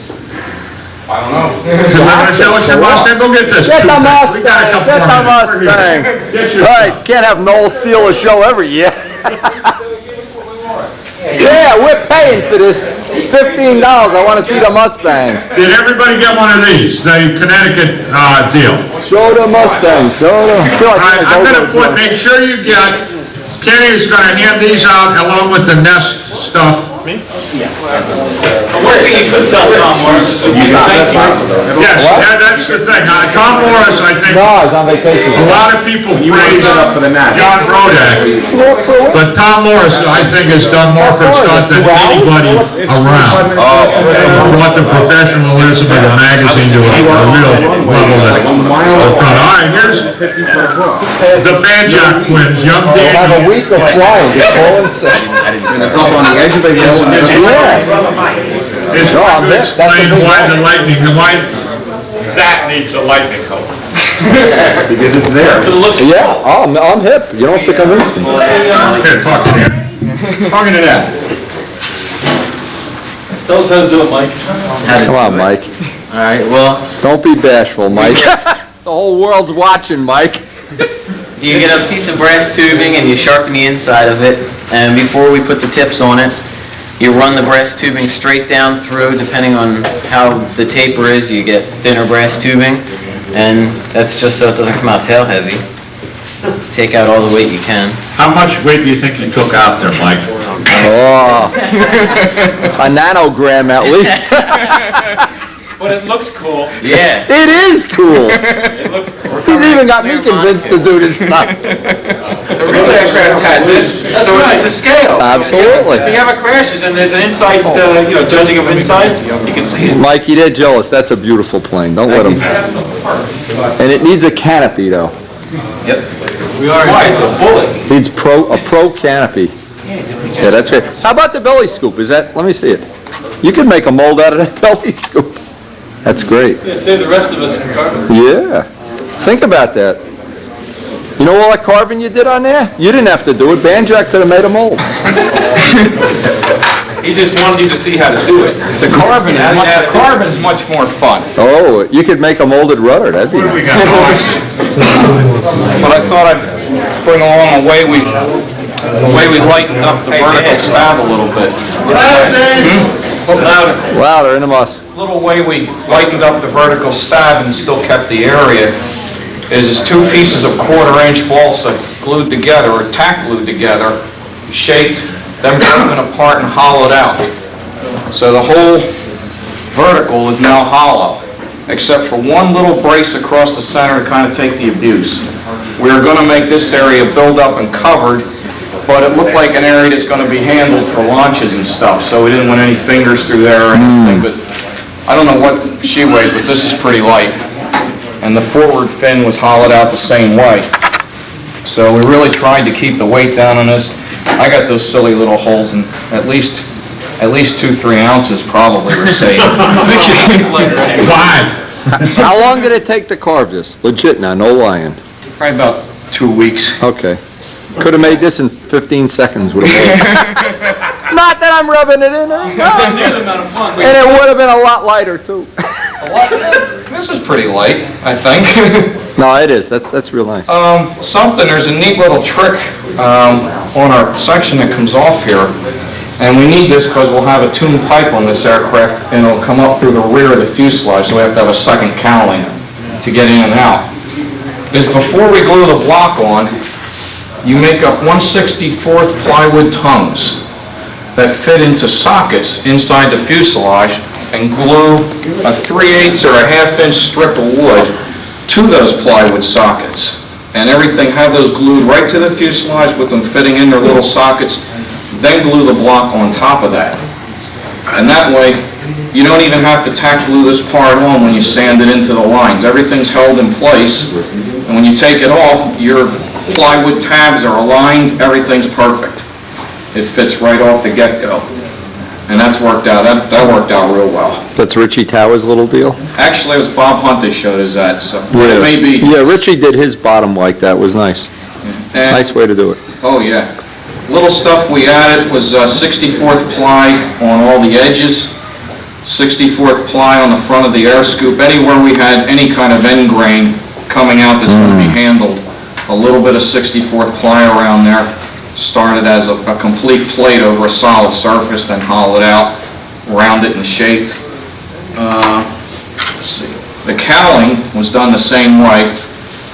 And again, the 64th ply to try and conform to the Mustang, the little chin scoop underneath the spinner, and still give us enough room to get in and choke it. This is just about the minimum, but we can still get to it. Okay. Yeah. How about the exhaust, the little exhaust? Did you make a mold yet? On the back of the aircraft? No, the dummy exhaust.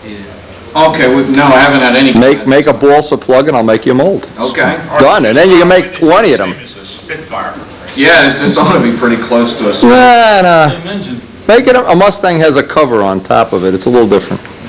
What might what might look nice and work out pretty well for is the Mustang has a little air door. Yeah, yeah. And let air flowing through, cooling the radiator, exit. Right. It's right about where our steam pipe is You going to can come out the door? And Yeah, that's come out- cool. Yeah, so we'll place the door there and try and make it. Yeah, yeah, cool. And one of the little things we're trying is a removable tail wheel. Something Bob Hunt was talking about, trimming the tail wheel height for a better takeoff on different type of surfaces. Billy Suarez has that, and that works perfectly. Okay. Yeah, it's perfect. And I think it'll fit up inside a little square area, and then the two little gear doors will kind of hide that little assembly. Yeah, yeah, and you'll hide the screw head and everything, Yeah, yeah. so that ought to look pretty sharp there. Another thing you can think about is the gear doors, if you're gonna do scale oleos and stuff, can all be molded in one shot. And it'll never break. Yeah. And it'll be less than plywood and bolts. I mean, these are just things to think about if you wanna do them. That would certainly look nice. Stupid question. I'm good at them. The 64 ply on the end of the blocks, Yeah. what's the adhesive? CA. Just before you glue it on the end of the block, I put thin CA to seal up the wood, and then use thick CA to glue on the plywood. And that seems to work real well. But both Mike's and myself's Stang are both coming out very light. The wings right now, I believe, are at 6.5 ounces. Some of the other parts, I guess we actually should have weighed them before we came up, but they're the same way, very light. What engine you putting in? PA 61. Yeah. Pipe, I was pretty impressed with the way they were running out of the nets. That looked good. You're both using the same power plant? Yep. Yeah. Did you rob a bank? Almost. It's drug money. I just wonder how a high school kid can afford it. He can't. He does my Truth, street Mike. work. I Mike's the enforcer. I was struggling to buy a 35 Fox. Yeah, I couldn't have got it at his age. A little on the stabilizer, it's 9/16 thick, and a little black line, you can see up the trailing edge, is 007 carbon fiber. And it also has a little second doubler, and just in the center section to brace everything up. It's 16 sheeted, Warren truss, and if we didn't have it covered right now, you can see that it has a whole bunch of them little lightning holes in it. Yeah, hold it up to the light, you can see right through it. There you go. Oh, yeah. Yeah, it's there. See how big you sanded? But that